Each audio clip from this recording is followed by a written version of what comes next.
We finally know where the new Broncos stadium will be. This is your Denver Sports Daily for September 10th.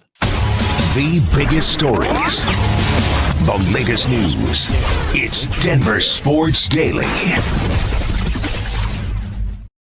Some big news coming out yesterday. The news that everybody had been kind of waiting for. We had a lot of conversations in the past couple months about this, the new Broncos stadium, where it would be located. Is it going to Lone Tree, Aurora, or is it staying in Denver? And it looks like the latter is the choice here, as the Broncos released a statement saying yesterday they were going to move to Burnham Yard. They're staying in Denver. And I know that brings a lot of fans joy and happiness, because people were bringing up arguments like they can't be the Lone Tree Broncos, the Aurora Broncos. That's so weak. That's so weak. They can be wherever they want to be. As long as they're near Denver, they can be the Denver Broncos. But this is a good choice for the Broncos. They're going to be in Burnham Yard, which is only a little bit south of where the current Broncos stadium is. And it was a huge announcement yesterday, and the Broncos released a whole big paragraph, a couple paragraphs, talking about their move and what they're looking at. So check out this statement from the Broncos. They said, quote, "Dear Broncos country, today marks an important step forward in a shared vision for the Denver Broncos, the city of Denver and the state of Colorado. Together, we are pleased to announce historic Burnham Yard in the heart of Denver as the preferred site for a world-class retractable roof stadium, anchoring a dynamic mixed-use district. Once a vital rail yard that played a key role in Denver's past, Burnham Yard now represents a transformational opportunity to reimagine the future with deep respect for the rich history in the area. In the spirit of true civic partnership, the Walton Penner Family Ownership Group will privately fund the investment and work with the community, city, and state to reconnect historic neighborhoods with no new taxes. The shared public improvements will ensure benefits extended far beyond game days with better accessibility, connectivity, and multimodal transit options. While this is an exciting milestone, we recognize there is much more work to be done ahead of the targeted stadium completion for the 2031 NFL season. Today is not yet a celebration, but rather a meaningful checkpoint reflecting years of research, collaboration, and planning, as well as necessary land agreements and feasibility studies." So a lot to digest there, and a few of those things that I really wanted to highlight.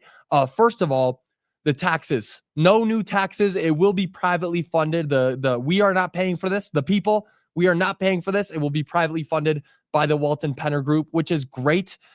Adding new taxes for a stadium being built by some people who are making billions of dollars would be insane. And that's not just for the Walton and Penner Group. That is for every single ownership group that owns a stadium that they're rebuilding or building a new stadium. If it is going to the government to get taxed, to get funds from that, that's just wrong, honestly. You got billions of dollars.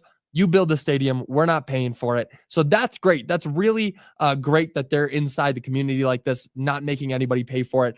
Another thing, 2031 is when it will be completed for the 2031 season.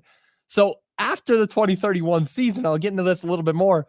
We're seeing a Super Bowl in Denver. I mean, we're getting a Super Bowl back here in Denver. And not only that, but some more, because of what I mentioned early in that statement, a world-class retractable roof stadium.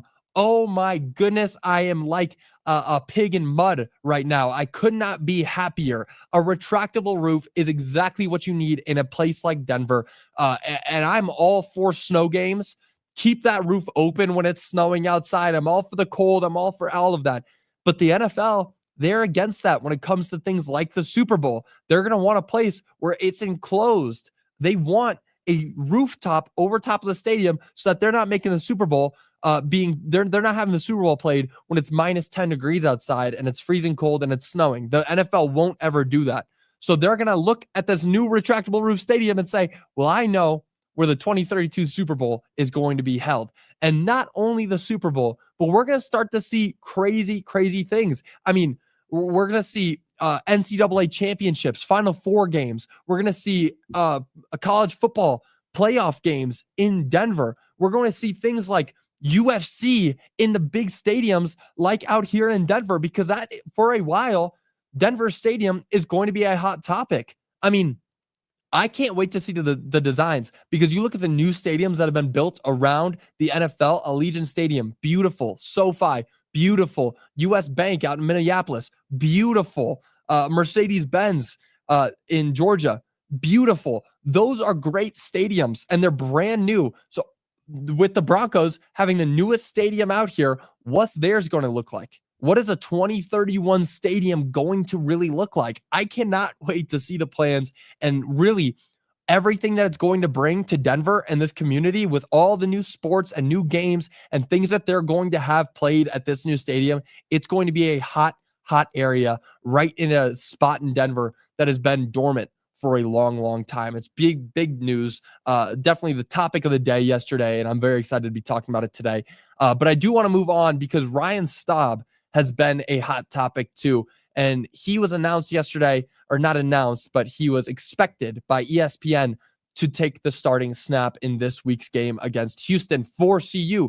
Yesterday, ESPN's Pete Thamel released an update saying Ryan Staub is expected to be the starting QB for this week's game against Houston. Now, we all know that Staub definitely outperformed Caden Salter and Julian Lewis. There's no question to that. He didn't only outperform on the field, but he got the fans right there with him. He was doing the Shedeur Sanders, putting up his wrist, letting that thing shine, and he went out and he let himself shine. He was a huge player in that game, and he outperformed Caden Salter and Julian Lewis. You know, Caden Salter, 13 of 16, 102 yards, 1 rushing touchdown, the first touchdown of the game, and then they were dormant until about 40 seconds remaining in the half, maybe even 10 seconds. 40 seconds is when CU got the ball, but until 10 seconds remaining in the half, they didn't have a touchdown. Julian Lewis got some snaps, 2 for 4, 8 yards. Not great stats, but the kid's only 17. You got to give him some slack. Ryan Staub stepped on the field, though, 7 for 10. That's 70%, 157 yards and 2 touchdowns. He definitely outperformed both of them. But is outperforming 2 of those QBs against Delaware really that big of a signifier? Is it? I don't think it is. Ryan Staub looked like the best QB in last week's game. There's no denying that. But is he? Is he the best QB over Caden Salter, specifically Caden Salter? Because if I was Caden Salter right now, I'd be looking at that and I'd be a little bit pissed. You know, I spent 4 years at Liberty. Then I came here hoping to boost my stock to go into the draft. Well, maybe it wasn't the right decision for Caden Salter. Maybe it wasn't, because now he's not going to be the starter. So another question with this is, will they split snaps this game, or will it be all Ryan Staub? Hopefully they don't split snaps. You have Ryan Staub as a starter. He better finish it out. You're going up against your first Big 12 opponent, and you're a good one in Houston. I mean, they're not a team that's full of scrubs. Ryan Staub needs to go out there and succeed, or else the QB room in a whole is going to be confused, because you're taking this guy, you're putting him into the big game against Houston, and now he needs to succeed, or else Caden Salter is going to be pissed, and then there's going to be even more controversy. Are we sticking with Ryan Staub, or are we going back to Caden Salter? It's going to be insane to see. That game's going to be on Friday, and you know that is what I'll be talking about on Friday, along with the huge Broncos game coming up this Sunday. But that'll do it for your Denver Sports Daily. I'll be back with you guys again tomorrow. Until then, y'all have a great rest of your day. Bye, y'all.